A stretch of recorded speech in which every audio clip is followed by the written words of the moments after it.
Un saludo muy especial a todos los seguidores de esta palabra de la semana.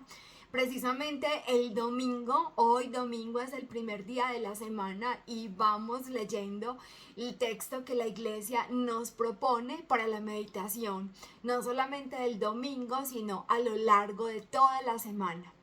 Bien, vamos a leer entonces en esta ocasión el Evangelio según San Juan, capítulo 3, versículos del 14 al 21. Esta palabra es muy especial, como siempre lo es, y vamos a escuchar con atención. Y como Moisés elevó la serpiente en el desierto, así tiene que ser elevado el Hijo del Hombre, para que todo el que crea tenga en él la vida eterna. Porque tanto amó Dios al mundo que dio a su Hijo unigénito, para que todo el que crea en él no perezca, sino que tenga la vida eterna. Porque Dios no ha enviado a su Hijo al mundo para juzgar al mundo, sino para que el mundo se salve por él. El que cree en él no es juzgado, pero el que no cree ya está juzgado, porque no ha creído en el nombre del Hijo unigénito de Dios. Y el juicio está en que la luz vino al mundo, y los hombres amaron más las tinieblas que la luz, porque sus obras eran malas. Pues todo el que obra el mal aborrece la luz y no va a la luz, para que no sean censuradas sus obras. Pero el que obra la verdad va a la luz, para que quede de manifiesto que sus obras están hechas según Dios. Palabra del Señor. Gloria a ti, Señor Jesús. Bueno, vamos a dividir este evangelio en dos partes, aunque el evangelio es un texto largo, pero la primera parte es aquella de, lo quiero leer textualmente, y como Moisés elevó la serpiente en el desierto, así tiene que ser elevado el Hijo del Hombre. Recordemos aquel pasaje de Números 21, en donde el Señor le manda a Moisés elaborar una serpiente de bronce para que todos los que han sido mordidos por serpientes venenosas, este es el pueblo de Israel que va cruzando por el desierto, que fue castigado por el mismo Señor con serpientes venenosas, pero pues dada la severidad del castigo, las personas que morían, el sufrimiento que de las familias que acarreaba, en fin, todo este castigo difícil, entonces piden misericordia y Dios le dice a Moisés que haga una serpiente de bronce enrollada en un palo y que Moisés levante la serpiente para que todos puedan mirarla y todos los que han sido mordidos por la serpiente, entonces al mirar esta serpiente de bronce son curados. Al mirar una serpiente de bronce que está levantada para que todos puedan mirarla. Jesús va a ser levantado en la cruz para que todos puedan mirarlo. La cruz de Jesús, Jesús en la cruz crucificado, es la plenitud de la revelación de Dios. En Jesús crucificado, Dios se nos revela a nosotros los hombres plenamente, mejor que cualquier profecía del Antiguo Testamento. ¿Y qué es lo que nos revela Dios en la cruz de Cristo, en su Hijo crucificado? ¿Qué es lo que Dios quiere que nosotros entendamos de esta plenitud de su revelación en Cristo clavado y muerto en la cruz? Él quiere que comprendamos la magnitud de su amor. Jesús está clavado en la cruz, pero no solamente ha sido clavado en la cruz, sufrió una pasión dolorosísima. Fue azotado por los romanos, fue coronado de espinas, cayó varias veces por el camino de la cruz, según nos dice la tradición. Fue escupido, fue burlado, fue humillado, fue crucificado desnudo delante de todos como el peor de los criminales. Quienes han visto la película La Pasión de Jesús sabrán que no tenemos ni siquiera la valentía de poder mirar completamente la escena de la flagelación. Es una escena muy cruenta, fuerte a nuestros ojos. Yo recuerdo que tampoco la vi completamente, pero que al final de esta parte de la película, cuando Jesús ya es retirado del lugar donde es flagelado, queda en el suelo el charco de sangre. Esa imagen ha quedado en mi cabeza. Entonces no es solamente el momento de la crucifixión. Jesús ha sufrido durante toda esa mañana una tortura física, emocional, psicológica muy fuerte. ¿Y por qué lo hace Jesús? Porque Él asume sobre sí todo el pecado de la humanidad. Nosotros podemos ver en Cristo torturado, humillado, flagelado, maltratado, burlado. Podemos ver en Cristo que ha sufrido un juicio injusto con falsos testigos, descontextualizando también sus palabras. En fin, podemos ver la maldad del hombre, la capacidad del corazón humano de hacer el mal, de provocar el mal contra otro ser humano y haciéndolo contra otro ser humano también contra Dios. Jesús asume sobre sí toda la consecuencia, toda la barbarie del pecado humano, no solamente de esa época, sino a lo largo de todos los siglos.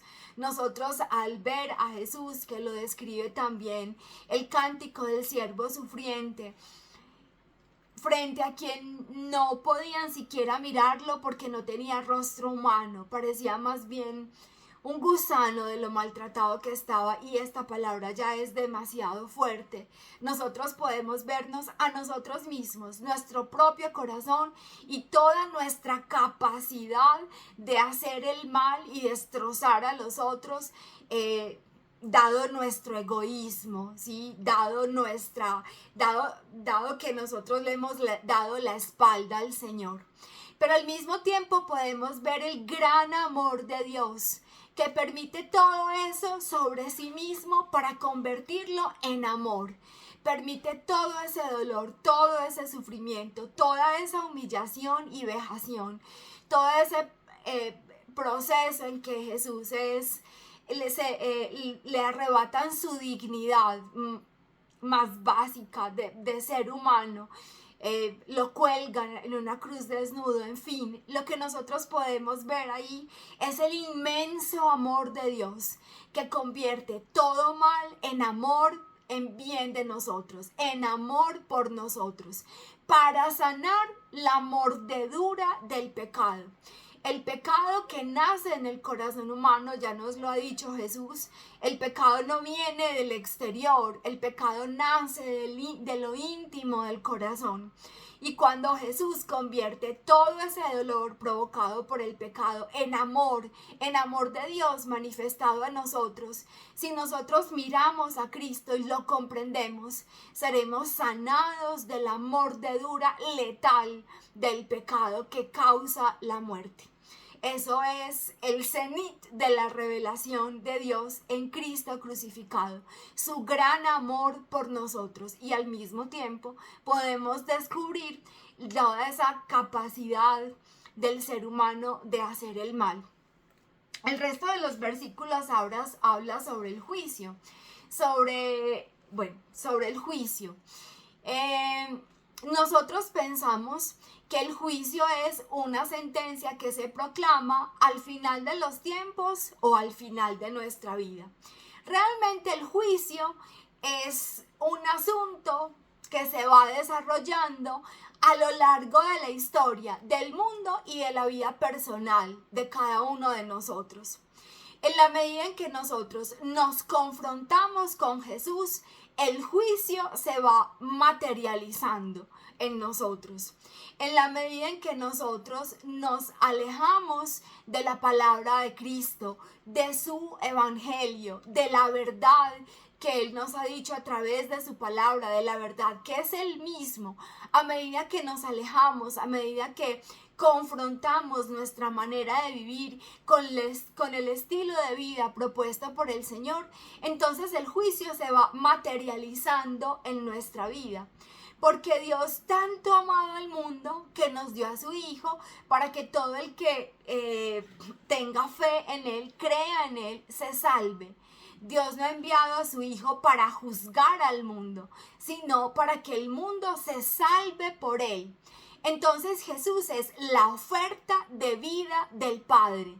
Todo el que rehúsa esa oferta se autoexcluye de la vida.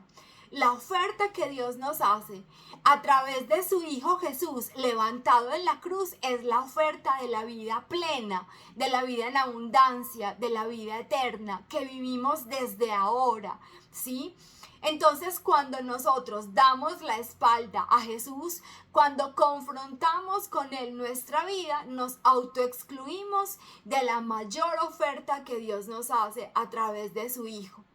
Y a partir también de su Hijo, la humanidad de Jesús, la humanidad queda, digamos, dividida en dos partes. La primera parte, la que ha elegido la luz de Cristo, a través del cual conocemos la verdad de Dios para nosotros, y la verdad de Dios para nosotros es su amor infinito. Y la otra parte de la humanidad es la que ha preferido las tinieblas. Esa elección existencial acarrea ya un juicio que Dios no profiere, sino que es un juicio que es consecuencia lógica de haber vuelto la espalda a Jesús. No es que Dios, digamos, va pasando la fila de los seres humanos que va muriendo y va llegando a la eternidad, y entonces el Señor empieza a decir: se salva, se condena, se salva, se condena, se salva, se condena. No, el juicio ya está dado en relación a la acogida que nosotros damos a la luz y a la verdad de Cristo en nuestra vida. Bien, este es el mensaje del Evangelio de hoy. Un evangelio bien especial, bien interesante, porque nos hace comprender, pienso yo, de una vez por todas lo que significa el seguimiento de Cristo. El seguimiento de Cristo es elegir la vida, es elegir la felicidad, es elegir tener un sentido para vivir, es elegir que haya alegría en nuestro corazón, es elegir tener un sentido para vivir la adversidad y la tristeza y poderlo pasar de la mano del Señor, tal vez caminando sobre el agua, de acuerdo a nuestra adhesión a Cristo. Volver la espalda a Cristo sin ni siquiera interrogarnos quién es Él, sin ni siquiera buscar la verdad sobre su persona, es rechazar la oferta de vida del Padre y por tanto autoexcluirnos de la vida en plenitud y entrar en la muerte. El juicio es, por tanto, no una sentencia que Dios proclame al final de nuestros días o al final de los tiempos, sino que es una sentencia que nosotros mismos, digamos, con nuestra libertad vamos elaborando a lo largo de nuestra vida, en la medida en que aceptemos a Jesús como la verdad, como la luz, o en la medida en la que lo rechacemos. Bueno, yo espero que a todos les sirva mucho esta meditación del Evangelio, que puedan entrar a través de esta meditación del Evangelio en oración, en comunicación con Dios. Cada uno de nosotros tendrá algo que decir al Señor desde el fondo de su corazón, de acuerdo a la historia personal, al momento vital de cada uno. Y pues nada, que el Señor los bendiga mucho, que el Señor nos regale a todos la fuerza de su espíritu para entrar en oración con Él y para meditar y comprender su palabra. El Señor los bendiga.